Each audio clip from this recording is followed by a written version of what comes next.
19 сәуір күні білім ордамызда Қазақстан Республикасы әскери сотының 25 жылдығына орай Талдықорған гарнизонының әскери сот өкілдері заң факультетінің студенттерімен кездесті.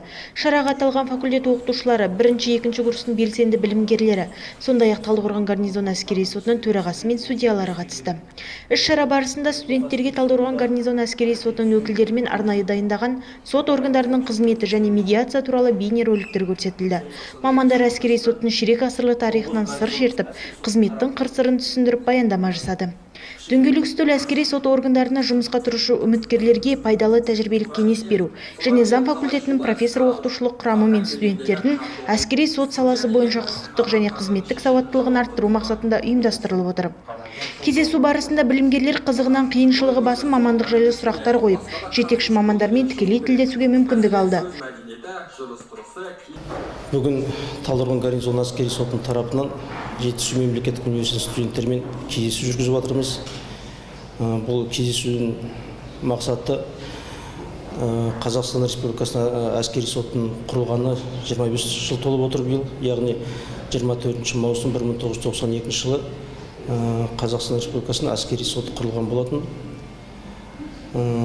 Сол әскери соттың атқарған жұмысы осы 25 жыл көлемінде жүргізілген жұмысын насихаттап, соны осы студенттерге, аудиторияға соны жеткізу. Сонымен қатар бүгінгі таңда жаңа заңдар енгізіліп жатыр.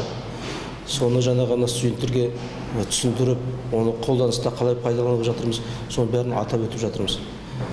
Соны себебі студенттер осы жетісу мемлекеттік университетінің студенттері, яғни заң факультетінде болашақ заңгерлер келешекте өздерінің кәсіби деңгейлерін жоғарылатып, сіздерден білім алып, ертеңгі күні кәсіби жұмысқа өздерінің заңгер ретінде кәсіби жұмысқа келген кезде алған білімдерін дұрыс пайдалана білу, дұрыс маман шығу ретінде бізде осы әскери соттың судьялары келіп бізде атсалысып отырмыз. Сонымен қатар жанжалдарды медиация тәртібімен сотқа дейінгі реттеуді енгізу бойынша пилоттық жобаға ұсыныстарын да айтып, тілектерін білдірді. Самал Ашырбеков, Асхат Жұмабаев, оқу телестудиясы.